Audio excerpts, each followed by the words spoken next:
आप सभी को मेरा प्रणाम। हरि सिंह जी का जो कमेंट था जिसमें उन्होंने कहा था कि अपने कास्ट सर्टिफिकेट को आप फाड़ दो, जाति खत्म हो जाएगी, उसका पहले वाला हिस्सा जो था कमेंट का, उस पर हम बात कर चुके हैं। अब बात करते हैं दूसरे वाले हिस्से के बारे में, जिसमें उन्होंने कहा था कि आप ब्राह्मण के, राजपूत के और वैश्य के निजी जीवन में घुसे हुए हैं। कौन किसके निजी जीवन में घुसा हुआ है, बात करते हैं।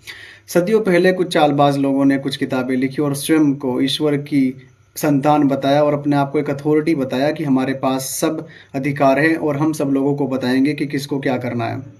दूसरे लोगों से पूछ भी नहीं रहे हैं, कोई बहुमत इत्यादि की कोई बात ही नहीं है कि हाँ बहुमत से ये जो निर्णय है ये तय हो गया और प्रत्येक वर्ग से हमने किसी व्यक्ति को चुन लिया।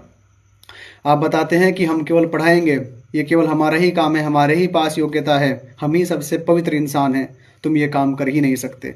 बाकी सभी को आपने वंचित कर दिया। किसी को आपने कह दिया कि आप राजकाज संभालो और आप अपने शासन संबंधी जो कार्य हैं आप उनको करो, आप युद्ध लड़ो, ये आपका काम है। किसी को आपने कह दिया कि आप खेती बाड़ी करो, आप व्यापार इत्यादि करो, और किसी को आपने बोल दिया कि ये फला फला आपके काम है, ना आप पढ़ सकते हैं, ना आप पढ़ा सकते हैं, ना आप धन संचित कर सकते हैं, और जो जीवन की जो मूलभूत सुविधाएं हैं उनसे भी उनको वंचित कर दिया गया और एक बहुत ही संघर्ष का, बहुत दुख भरा, बहुत दर्दनीय जीवन उनको जीना पड़ा।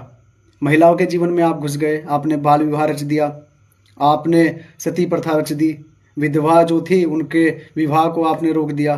किसी पुरुष की पत्नी गुजर गई तो वो जो पुरुष था वो सती नहीं हुआ, वो जिंदा नहीं जला, पर किसी स्त्री का पति मर गया तो उस स्त्री को जिंदा जला दिया गया। देवदासी जो प्रथा थी वो चलाई गई धर्म के नाम पे। किसके निजी जीवन में नहीं घुसे आप, ये बताइए। स्वयं को आपने जगत गुरु बोलना प्रारंभ कर दिया। जगत से पूछा आपने, जगत से भी तो एक बार पूछ लेते, अन्य जो लोग थे उनसे भी तो एक बार पूछ लेते कि वो आखिर क्या करना चाहते हैं, स्त्री आखिर क्या करना चाहती हैं, या जो वैश्य है आखिर वो क्या करना चाहता है, या जिनको आपने शूद्र कहा आखिर वो क्या करना चाहते हैं।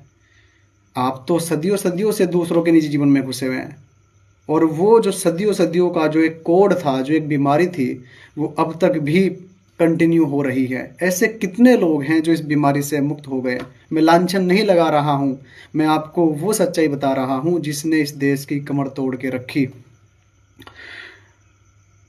ध्यान से देखिए जरा इतिहास को कि आखिर उसमें कितनी ज्यादती बरती गई है कुछ वर्गों के ऊपर, और ये सारा का सारा जो काम था ये हुआ है धर्म इत्यादि के नाम पर, और आप हमें बोल रहे हैं कि हम दूसरों के निजी जीवन में घुसे हुए हैं।